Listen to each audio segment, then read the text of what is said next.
Hello, everybody. Welcome to another episode of the Thriving Adoptees podcast. So delighted to be joined by Spring Hecht. Lovely to chat with you as always, Spring.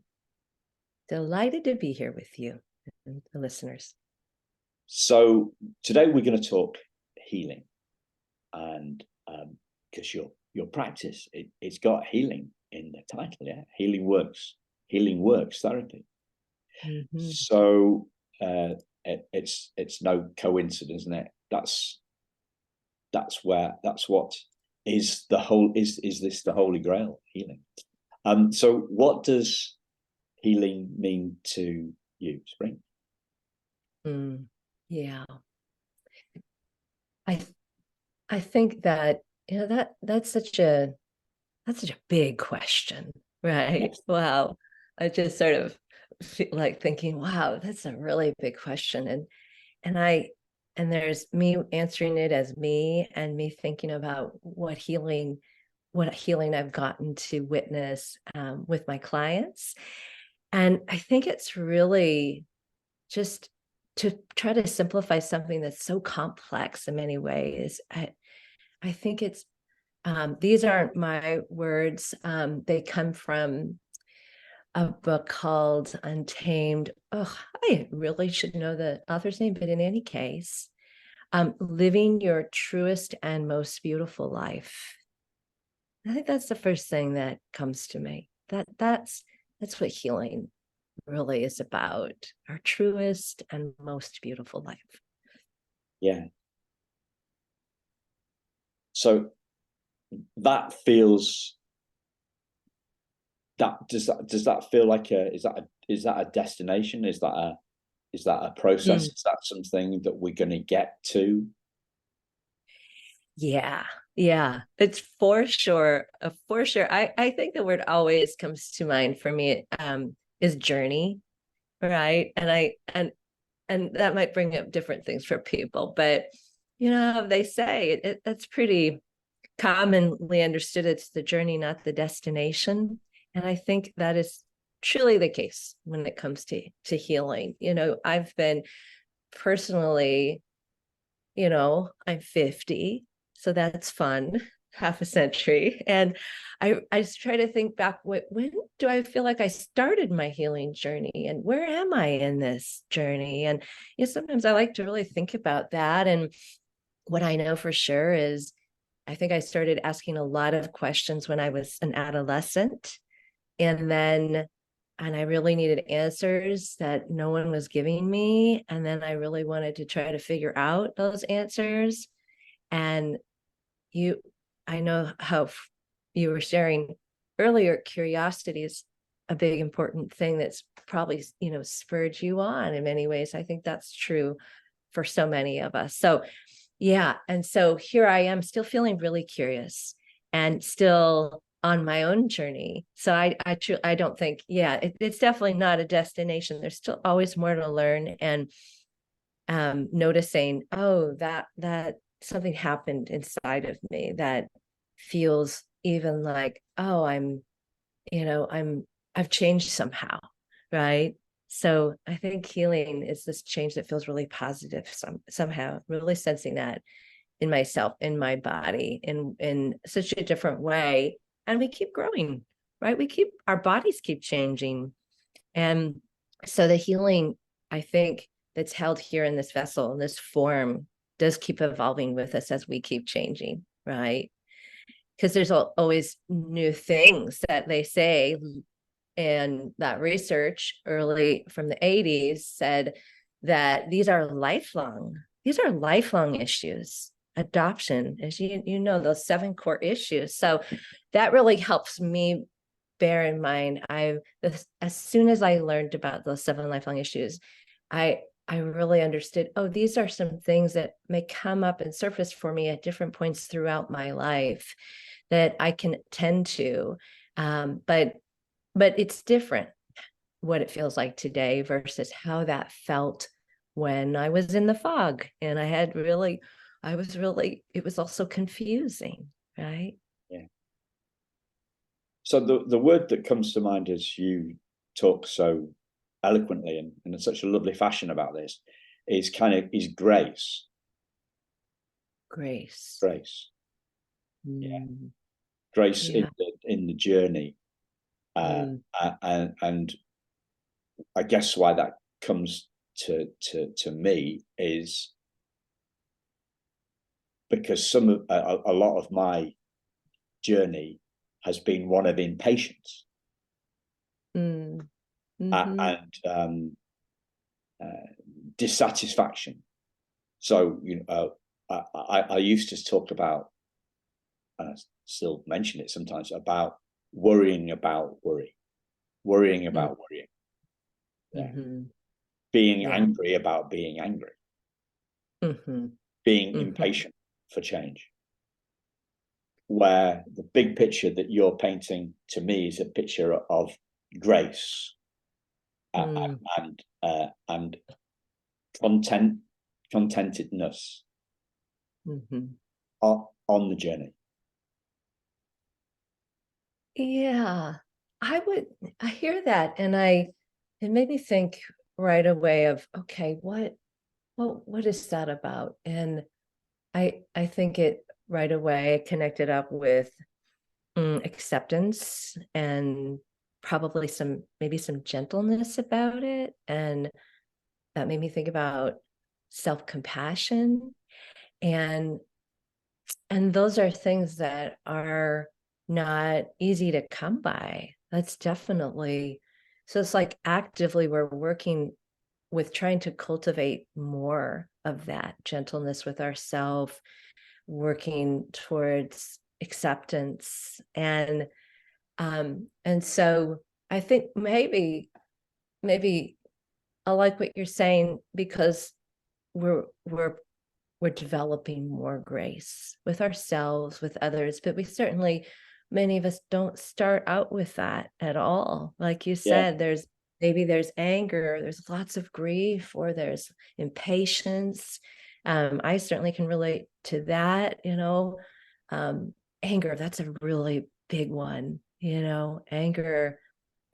I'm really certain things that I feel like, wow, like where does if the client was really there, or can we go to help sort of explore that, is getting more connected to feelings of anger, and as well processing that grief and sadness, because those were things so often that I've noticed and I've experienced myself. I think we weren't really given that permission to be able to experience that full range of emotions necessary for us to experience more of a sense of grace. You have to, like, as one adoption professional said a long time ago, really resonated with me, was you can't you can't go around it, you have to go through it, right? And that has stuck over decades with me. You have to go through it. And we weren't allowed early on, many of us, really well-intended parents, most of them, a lot of them, not all of them, but just who didn't have that understanding, training up front, that we needed to be allowed to grieve the loss and those losses of the first family in order to feel, we entered these families, many were so joyous, and it was very confusing. Wait, I'm experiencing loss and sadness and shock and confusion, and you seem really happy. What is that about? This is, of course, for a lot of us as infant self, but we know that there's so much implicit memory and mirror neurons. So this baby is thinking, wait, there's incongruence here. Wait, what's happening? That adult is smiling at me a lot, this strange looking person. And I'm over here thinking, wow, I don't know if I trust you. Who are you? And so this is for many of us the beginning of that. I guess I don't trust what I feel inside, because this adult out here that I'm depending on, I'm looking to help me understand, and I'm wired to turn towards and depend on, it looks really, really joyous and really, really happy. So I guess I better get with the program and be a good baby, right? I guess I better laugh and smile, and then eventually, hopefully, we do feel some of that. But interferes early on with what I think is our internal compass, which is that ability we have to trust what's here, what we're feeling, right? Yeah. And therefore, early on, we learn, okay, what do I need to do then to cope and survive?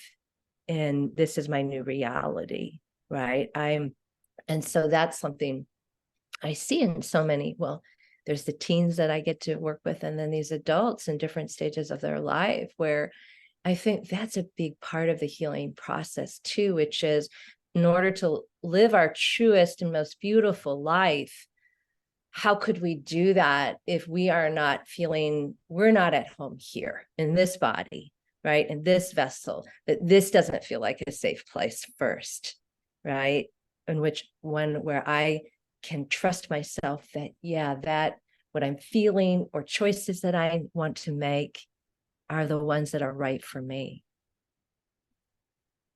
So you say living your truest and most beautiful life. Is the word truest particularly resonant for you because you're contrasting that against the confusion, the confusion and the self-trust and the confusion between our feelings and their feelings? Yeah, I think that there's a lot of what we know today. Many people talk about the myths of adoption, right? Sort of the narrative that we were given in the beginning, and sort of that's our starting place. So many of us are in this process of, in order for us, it's a story of who we are. And that's so difficult when there's pieces of your story missing for many in transnational adoptees. And so, and many domestic adoptees, you don't really have the full story. And so you may fill in some blanks as children. And so, it's hard to know what is true about your story. And so we have to, in many ways, it's the difficulty, but it's the gift to be able to then discover and find out what is true for ourselves, right? And that's, again, that trusting piece. And so much of that, I think, is, again, felt in the body. When something feels right, that is this whole other experience. And that's a big piece of the work that I like to offer people is, okay, trusting yourself isn't just, it's not this intellectual process. This is really trusting what your body is telling you. There's lots of messages and clues there. Yeah. And figuring out, okay, maybe some of what I was told that doesn't resonate with me. That's not my story about who I am. So what is? And that curiosity piece comes in. Yeah. I saw something yesterday about the difference between so it was an adult adoptee talking about what their parent or their adoptive mum said about that. And he said, don't you know that we love you?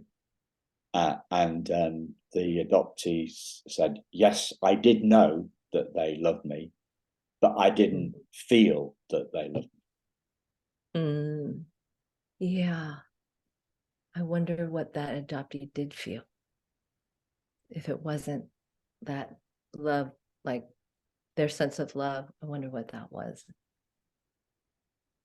I think for many, it's that avoidance, right? That maybe what's being offered, secure attachment, some of the things that have been so helpful in my journey and offering to clients is really understanding those theories around like secure attachment theory.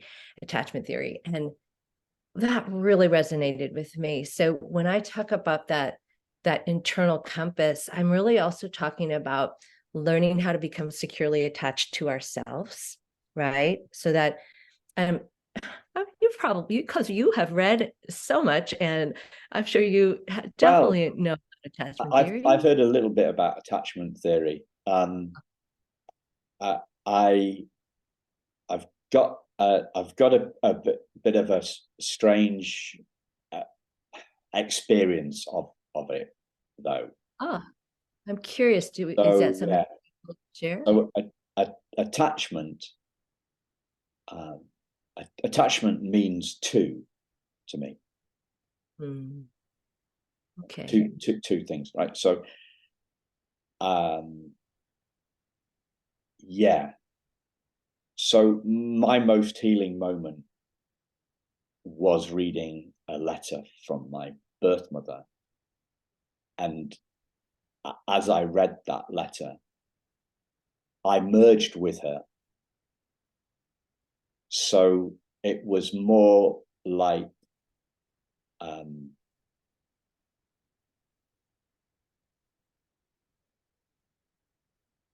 two rivers becoming one than two people holding hands.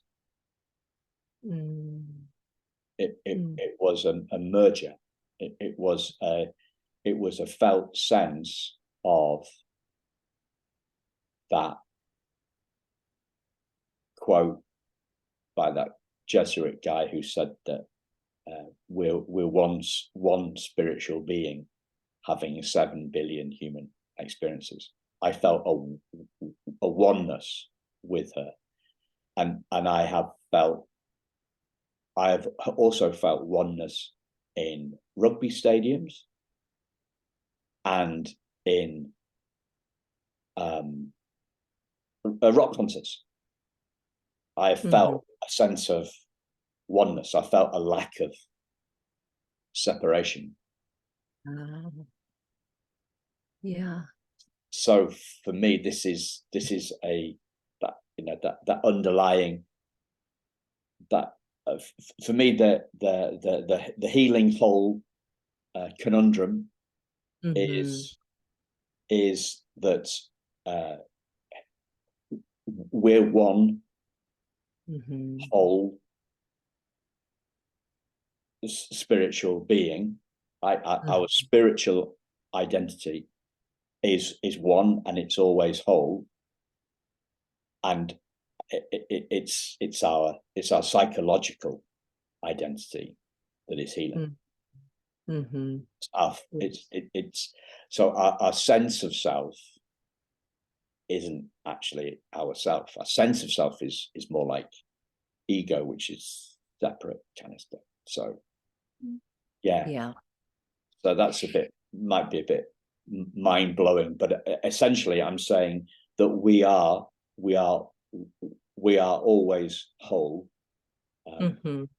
yet we don't feel whole, and our psychological identity is based on separation. So most of the stuff that I've read, and I can, well, as I said, I'm having a breather from it, as suggested by my therapist.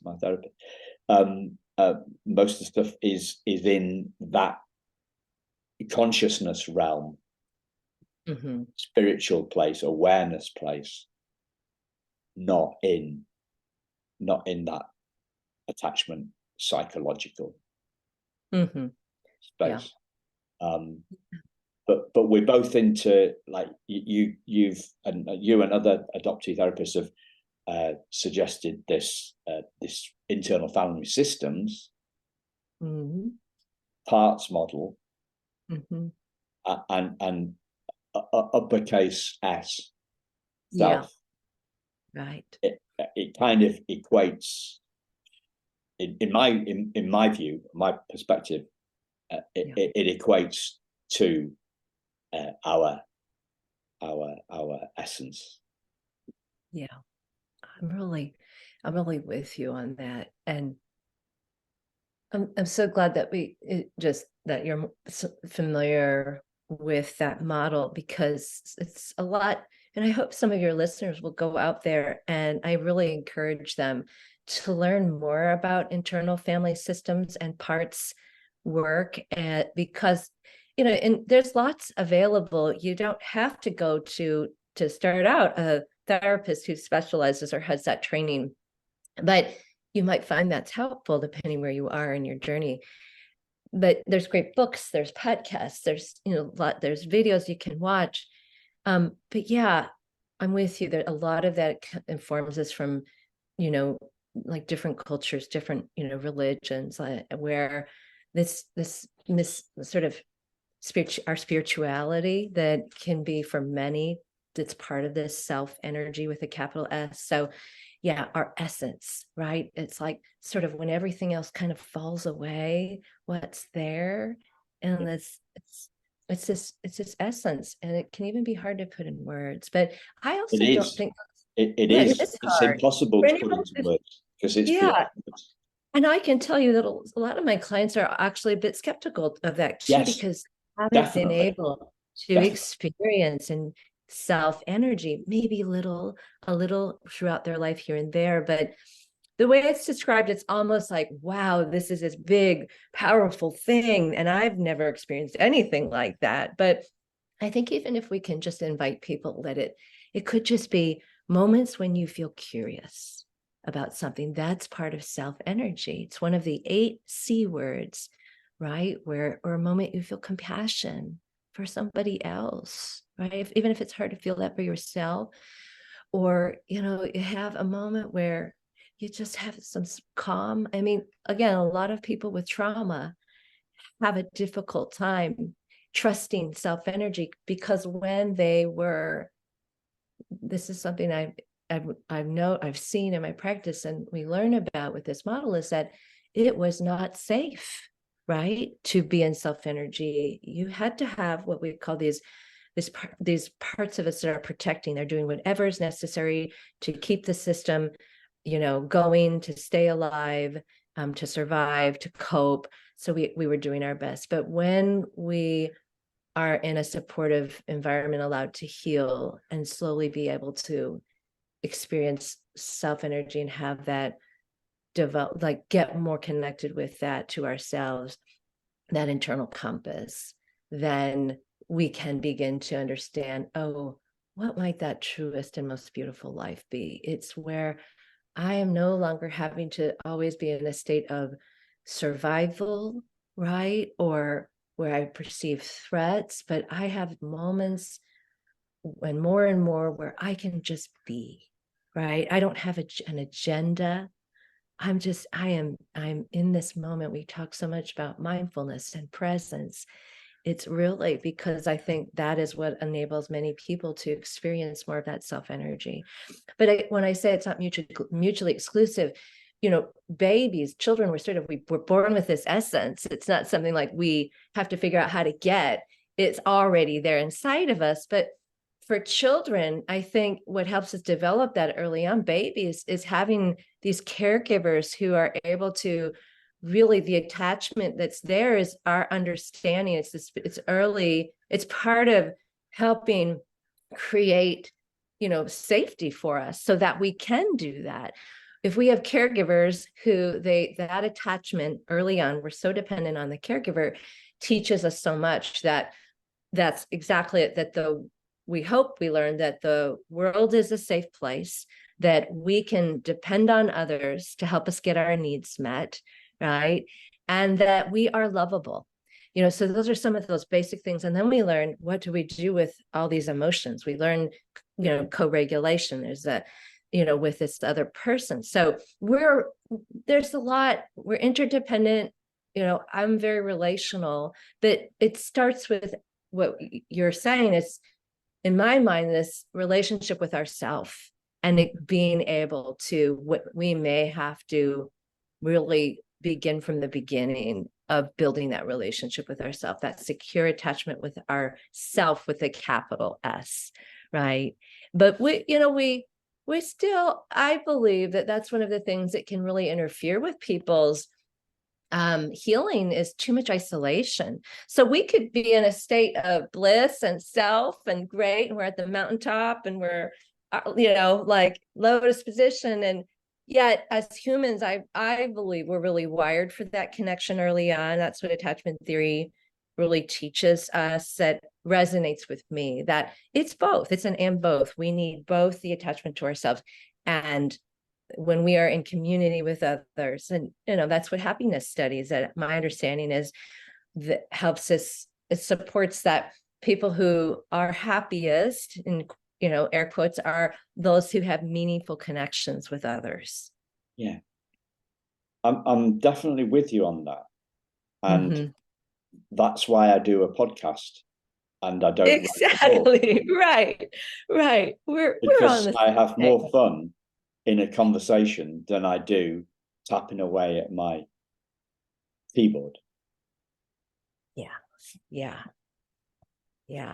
And that sense, uppercase S, sense of self. You talked about the mountain top. I'm 56, coming up 57. You're 50. Said, do you remember Charlton Heston? Do you remember? So there's that sense of kind of hugeness of power, especially Charlton Heston doing a religious film, or but there's that sense of self is sometimes a lot quieter than that. So I remember one of my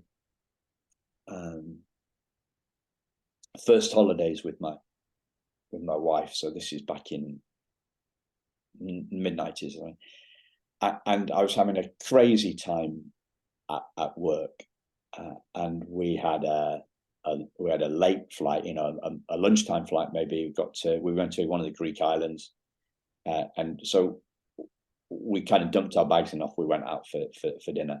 And I remember sitting in this square where there was a taverna, not a posh fine dining, taverna sounds like tavern, yeah. So it's not a fine dining restaurant. It's just, and I don't know why I'm telling you that, because that really doesn't matter. It was a run of the mill restaurant, but in a nice location. And I'd probably been working till 7 o'clock the night before, and then I'd been rushing around getting the flight, get the dog dropped off at the kennels, rush to the airport, and then I actually felt the stress leave my body after I'd sat down at this restaurant, and my it was like the backpack, or what you call a backpack, what you call a rucksack, being lifted, taken off my shoulders, and I could actually feel that stress leaving my body. So it wasn't it was a quiet moment. It wasn't a eureka Charlton Heston, oh my, it wasn't like that, and I still have this feeling. I still get this feeling at night. Sometimes I've been busy. I've had lots of chats with the fellow adoptees and therapists and people like you that are both, and then finally I've gone to bed. Not finally, and there's just a peace. There's peace that comes when the overthinking and the rushing around goes, and then sometimes I wake up at 4 o'clock in the morning and the brain, bingo, it's in action, and the peace that was there at 10:15 the previous night has been replaced by that buzzsaw of an intellect, and somebody that wants to solve the problems before that happen, somebody that wants to distill what healing is. Yeah, right. And explore what healing is with the guests, and put it out there for them to help them on their healing journey. And the buzzsaw is going about how I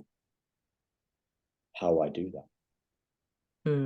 Yeah, with lots of good intention there, right? When that part of you, the buzzsaw part, wants you to know things and understand some things and plan for some things, I'm guessing. And so it really, again, it wants these good things, but what can happen is, again, I love how IFS helps us understand that multiplicity is really normal for every human. That, one of the things that, we talked about, what gets in the way, or what is it that we are, that's here inside that we're needing to attend to.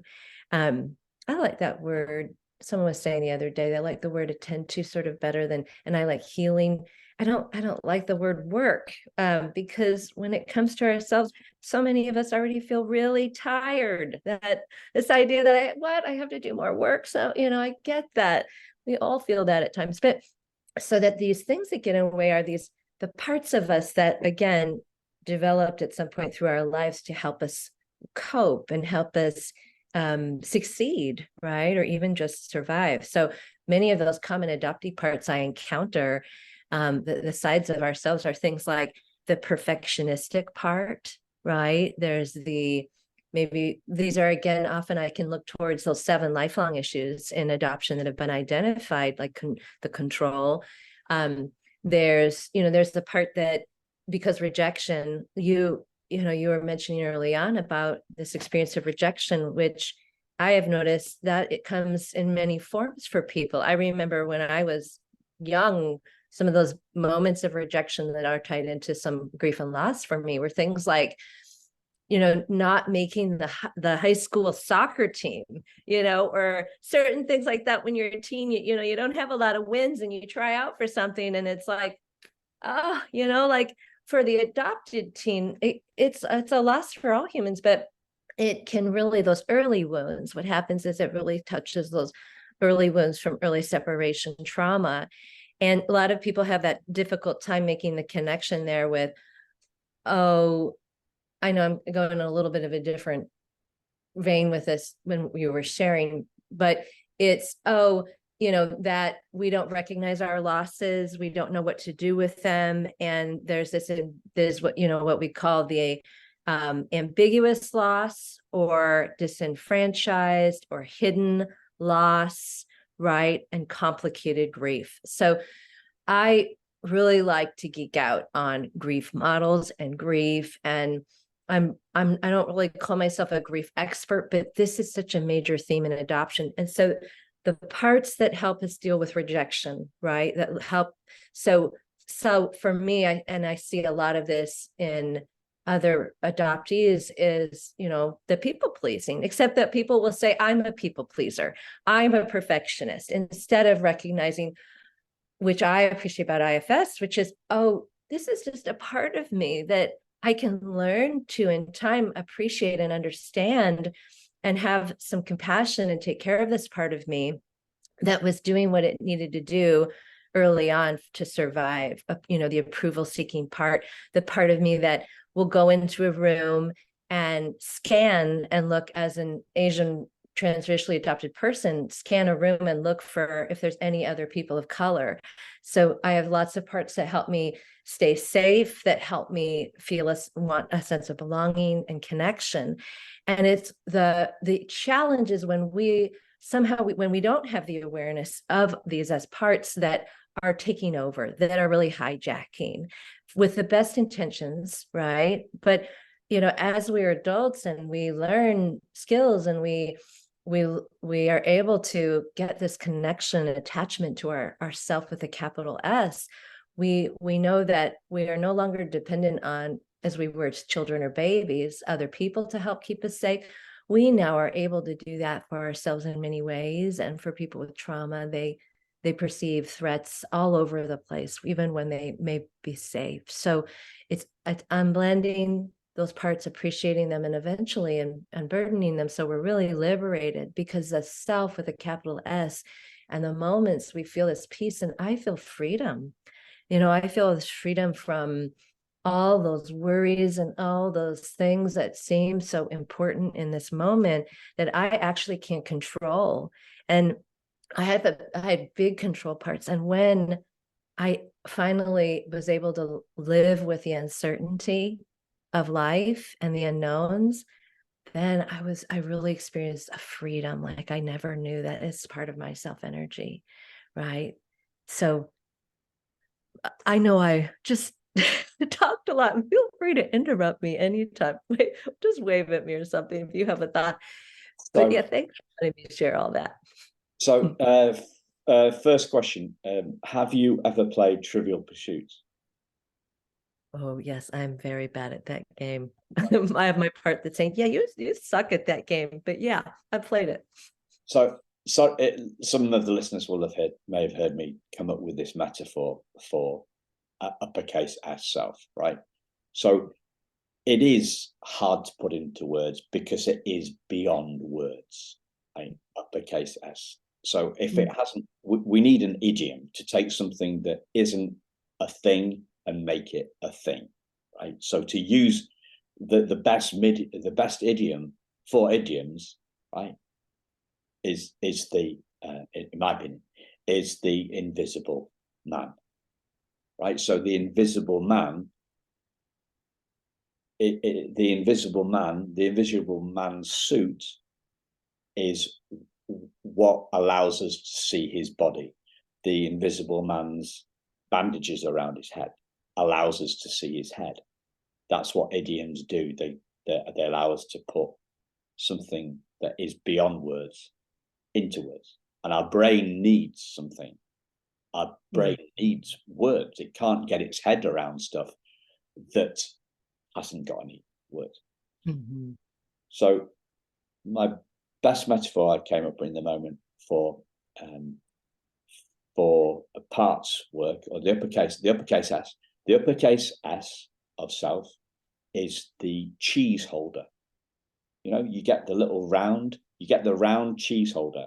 Each person gets a cheese holder in Trivial Pursuits, and it's got space for 6 cheeses, 6 triangular shapes of cheese, and you get 1 cheese for each of the 6 categories that you get the right answer for. So the sport one or the geography one or whatever. Right? So the uppercase S is the cheese holder, and our parts are the cheeses themselves. So what I really got from what you just said then was peace with the angry part. Peace with the angry part. So in the past, I used to be angry about being angry. I used to be worried about being worried. I used to be angry about being worried. And I still am sometimes, right? Mm-hmm. But I have more peace. I have more grace with the angry part of me. Now, traditionally, what we try to do with we don't make friends with our parts, do we? We try to squash our parts, push our parts away, deny our parts, medicate them away with any sort of addiction, whether that's shopping, drinking, drugs, scrolling through Facebook aimlessly, watching television, and any sort of numbing, squashing away part. So grace is kind of making friends. The title of the book says it all. So the title of the book, so Dick Schwartz, I'll put this in the show notes, listeners. Dick Schwartz is the inventor of internal family systems. One of his books is called No Bad Parts. So No Bad Parts says it all for me, because we're judgmental Simon, right, would be judging his angry part. Yeah. You shouldn't be angry. You shouldn't be angry, Simon. Judgmental Simon would be being angry with his worrying part. Yeah. So it's peace with the it's peace with the anger. It's okay with not feeling okay. Yeah. Yeah. It's acceptance. It's self-compassion. It's gentleness. And as you were talking about gentleness, self-compassion, and acceptance, I was thinking in a very, because obviously I'm a bloke, you're a woman. I was thinking of stereotypical gender stuff, right? So I'm more feminine, gentle. We don't associate Charlton Heston with his gentleness, do we? It's that type A behavior, kind of got to be a big man. Boys don't cry. And the other thing I was thinking, as you mentioned, not making the soccer team. I was thinking about I'd been in the rugby team for 4 years, and then I got dropped, and I remember turning away. I was 13. I remember turning away because I didn't want the other boys to see my tears. Yeah. So it's the denying the upset part. Absolutely. Absolutely. Yeah, I like your metaphor a lot. And I see that in so many adoptees and experience myself. I think there's, even if I was conditioned more as, a female, a cisgendered female identifying person, I've had a tough part for a long time, my whole life, that was like, don't cry, like, you got to be tough. And that expected it of others too. Like, suck it up.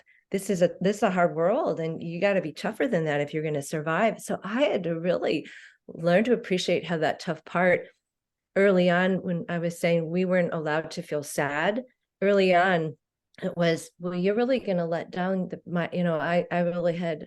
I had some caring adoptive parents, and it's like a betrayal to cry about this, and they didn't have the tools to help me access grief and about my adoption. So it was this, you don't cry. This is not something you're supposed to cry about. And so throughout my life, now it's such a relief to be able to just let my parts feel sad.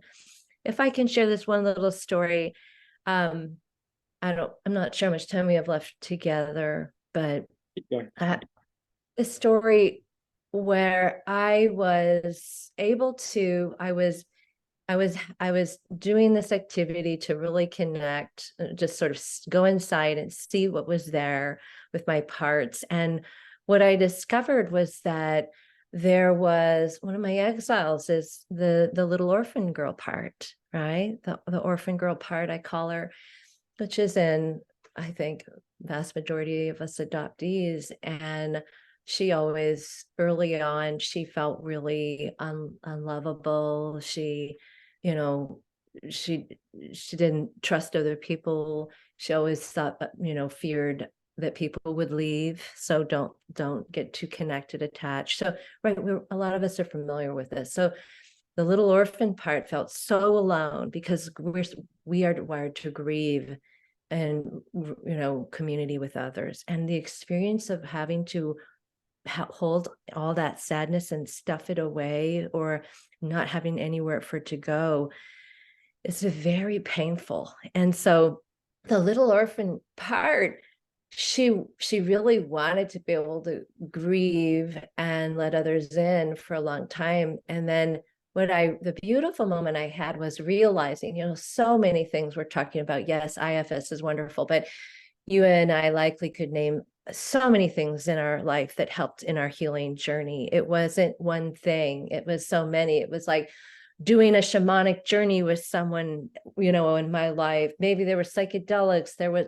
my yoga practice, so many things. And traveling. But the little orphan girl, I was able to notice that she'd been freed from that prison that she was in, that lonely place. And she was all grown up, because that's the thing. Our parts are so young. They're the wounded child, and they sometimes get stuck there, or they're so banished from our system. but I am able to really, I saw her and I realized she's all grown up and she's doing okay. And she's the one that when I have the honor of sitting in the room across from one of my clients, from another adoptee or someone with adoption in their story, she's there and she gets it like only another person with adoption in their story can get it. She's pretty grown up. She's done a lot of healing and she's doing okay and she sees them. And that was a really beautiful integration moment for me of being able to recognize that she is the one.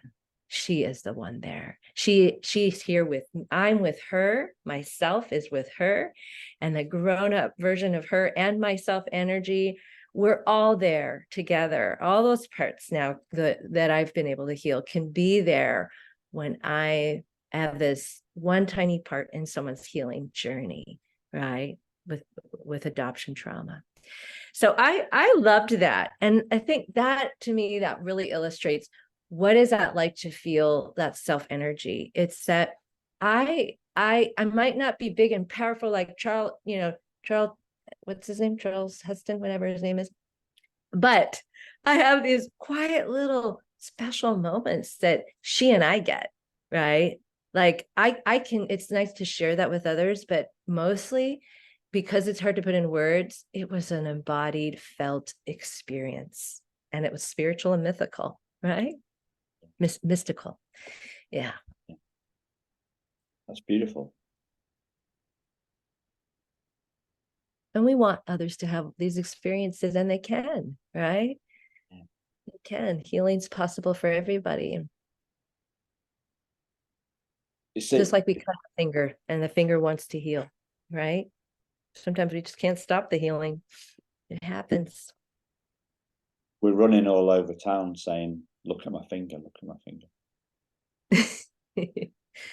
Yeah. Yeah. Just go to the ER. Yeah. Or A&E. We call them A&E in the UK. A&Es, yeah. A slightly different ER. Mm-hmm. Yeah, slap a Band-Aid on it. Yeah. Have you read a memoir by Emma Stevens? Have you heard of it? An adoptee. Anna Stevens? Emma Stevens, yeah. Emma. No, I love when people, back when I was more curious, and I am always curious, but I think in like accessing books and things, there weren't podcasts. I started my journey early. And so I love when people share resources with me today, because I didn't practically ever listen to podcasts. So sometimes, a lot of times people will say, oh, have you heard this or have you read that?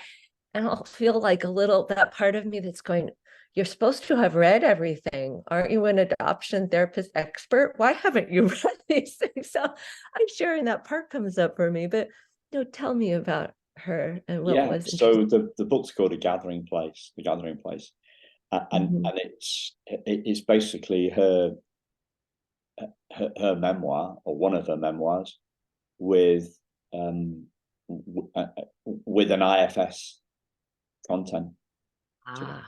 Okay. With an IFS interesting end to it every chapter. It's called The Gathering Place. Can we make a deal where you read all the books and give me the cliff notes? Well, I'll just listen to your podcast. It's funny you should say that, because I only read when I'm on holiday. Oh. But I listen. More holidays than me. Sorry. Well, yeah. Americans have got a funny thing about vacations, right? Compared to the Brits, or even the French. The French they have. Yeah. So most people in the UK who are working will have at least 5. Will they have 5 weeks? Yeah, 5 weeks paid holiday plus bank holidays. Yeah. Oh, what a dream that sounds like. Well, I'm self-employed, so I could, I suppose I could figure that out. So I listen, so Emma's book is on audio, luckily. So Okay, I'm gonna check Catherine that Place, out. yeah. And she's been on the podcast. She's been on the podcast a couple of times. And so I'll link to in the show notes to this. And reading her or listening to her first book, Gathering Place, what hit me between the eyes, because she was addicted to alcohol, was Emma. And she talks about that in the book, but she also talks about being addicted to thought. Interesting. And that hit me like a steamroller. And I thought, well, yeah, we're addicted to thought, and also as adoptees, we're the thought that so many of us are addicted to is the thought that we're not good enough. Yeah. Yeah. And what's the way that thoughts change, or the way that beliefs change, is when we see that they're not true. We see a new truth. Yeah. And I read and listened to a book actually by an addict. He was a adrenaline junkie who became a junkie. So he decided, this obviously a little bit nuts, I think is the technical term. He decided to take heroin for 2 weeks to see what it was like coming off it. 5 years later, he came off it, and he came off it by through a new thought. And the thought was, I am bigger than my addiction. Yeah. And it's a 9 or 11 hour book that tells this whole story arc, right?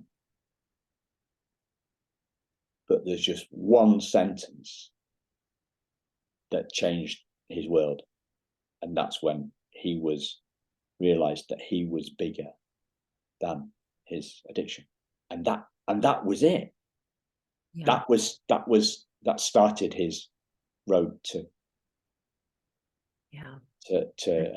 sobriety, or whatever else, non-addiction, whatever they call it, to coming off the drugs on the basis of a thought. A thought, a new thought, a thought he hadn't had before, a belief, like the belief you had about the way you saw the orphan part. That's beautiful. I love, I really appreciate Gabor Mate and his work with addiction and trauma.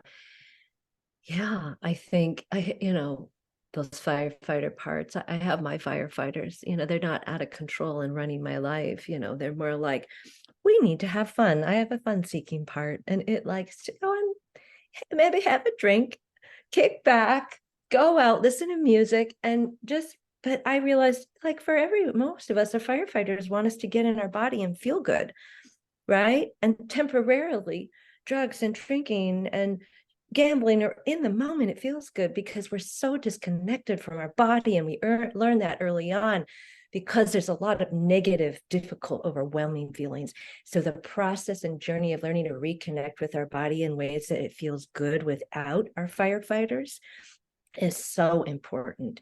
And so now I look for those moments, the glimmer moments they're referred to sometimes, where even the way I'm looking out my window and I'm seeing the sunlight reflect on the leaves, the fall colors, like I can take that in, but slowing life down enough to notice that and notice how it feels in my body, that is retraining the system, right? So I love that story. And that EMDR can also give people those breakthroughs and change the beliefs that took so long. And it's the body that knows how to do it, their own system. I am not doing anything but sitting there and holding space and doing bilateral stimulation, but it's the healing. Again, we all have the power to heal. We just need sometimes some help to help it along, but our bodies, our systems want to do that anyway. And so we can find places to support it. And I'm in awe of our power to do that, our ability to do that. And so, yeah, I hope for everybody, anyone out there listening to, just, it can feel really hopeless, right? Those hopeless and feeling powerless. Yeah, that and alone, maybe just hearing, you are not alone. You are not alone. It may feel that way, but it takes a lot of courage, whether you're writing your memoir and sharing your story or going online to check out some adoptee group or listening to this podcast and having moments of like, oh, affirmation or wow, or learning or breakthrough moments. But that, like you said, we are one, right? We are separate, but we are not. I love your way of describing that sense of, I just kind of go back to Bob Marley, One Love Song, for some reason that's the soundtrack in my mind right now. But yeah, right. We're in it together. We are. And we're healed together, right? Mm-hmm. Yeah. What did they say? Everybody's walking each other home, something like that. What's that? We're walking each other home. Oh, I love that. I thought you said Kanish. I was like, what is that? I don't know. Yeah. Gotcha. Yeah, that's beautiful. Mm-hmm. As always, listeners, there's links to Spring's website in the show notes. So check out what she's doing, and we will speak to you again very soon. Take care.